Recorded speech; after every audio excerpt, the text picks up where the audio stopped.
자, 그럼 지금부터 객체지향 프로그래밍의 첫 번째 여정을 시작하겠습니다. 이제 우리가 살펴볼 것은 구체적인 코드를 볼 건데요. 여러분들이 객체지향 프로그래밍에서 객체를 이용해서 코딩을 하기 전에 객체로 만들어진 다른 사람이 만든 것에 대한 사용자가 먼저 돼보는 것이 제가 생각하기에는 더 자연스러운 흐름입니다. 그래서 사용자가 된 후에 그것이 무엇인지를 충분히 이해하고 그리고 그걸 만드는 방법을 보는 것이 자연스러운 순서가 아닐까요? 자, 저는 우리 그 실습 디렉토리에다가 여기에 oop라는 디렉토리를 생성을 했습니다. 자, 그리고 이 안에다가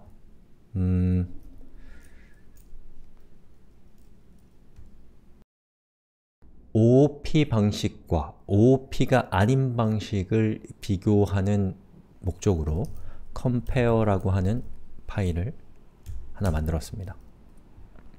자, 그리고 거기에다가 이제 코딩을 해나갈 건데요. 자, 우선 이렇게 하고요. 자, 제가 할 건 뭐냐면 우리가 이제 그 컴퓨터에서 가장 기본적인 저장 장치는 파일입니다. 파일은 굉장히 중요한 거예요.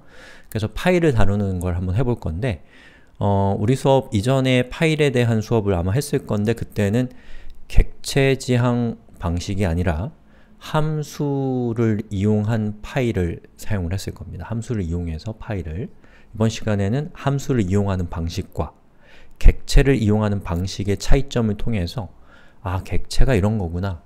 아, 객체로 하니까 훨씬 더 보기가 좋네.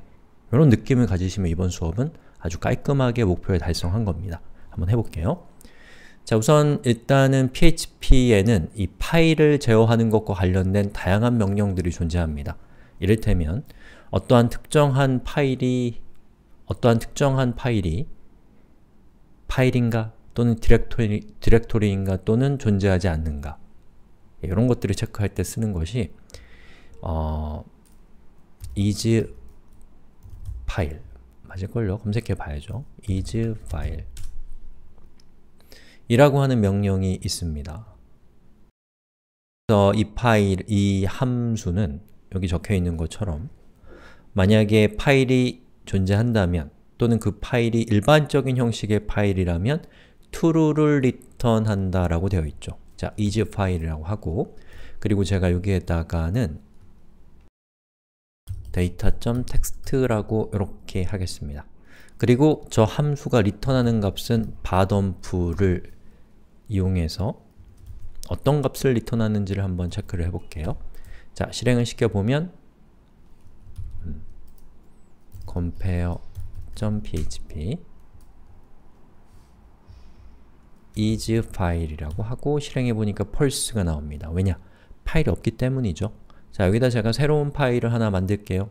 파일의 이름은 뭘로 할까요? 파일의 이름은 data.txt 라고 하고 엔터 그 다음에 하이하이 라고 한 다음에 이렇게 리로드를 해보면 이제는 true를 리턴합니다. 당연하죠? 왜 그렇겠어요? 여기 있는 이 파일이 실제 존재하니까 이 함수가 true를 리턴해서 bottom는 리턴 값과 데이터 타입이 불리언이라는 사실을 알려주고 있는 것이죠. 자, 그리고 또 어떤 것이 있냐면 is dir 또 있습니다.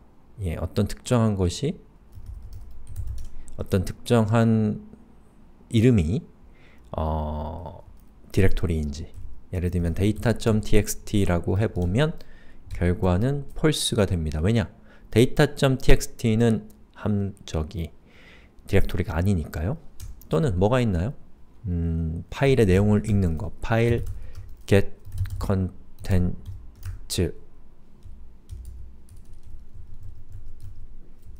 data.text bottom프 이렇게 그럼 보시는 것처럼 하이하이가 5글자다 라고 나오죠. 자, 그 다음에 bottom프 또 이건 bottom프 할 필요는 없고 저는 이제 파일을 저장을 해보겠습니다. 파일 put contents 파일의 이름은 요거고 내용으로는 랜덤한 값을 1부터 100 사이의 랜덤한 값을 data.txt에다가 저장을 하겠습니다. 그러면 리로드 할 때마다 보시는 것처럼 저장된 내용이 달라질 것이기 때문에 이렇게 내용이 계속 바뀌는 것을 볼 수가 있죠. 자, 요게 이제 파일을 다루는 방법입니다. 그래서 여기 있는 요거, 그리고 이것까지.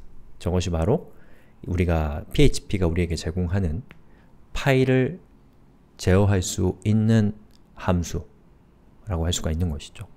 자, 그래서 함수라고 하는 것을 통해서 이 프로그램 컴퓨터를 제어한다, 함수라는 것을 통해서 이 로직을 잘 정리정돈한다 라고 하는 그러한 측면에 주목한 프로그래밍 패러다임이 바로 프로시저 프로그래밍 이라고 할 수가 있는 것이죠. 함수가 아주 중요한 역할을 하는 겁니다.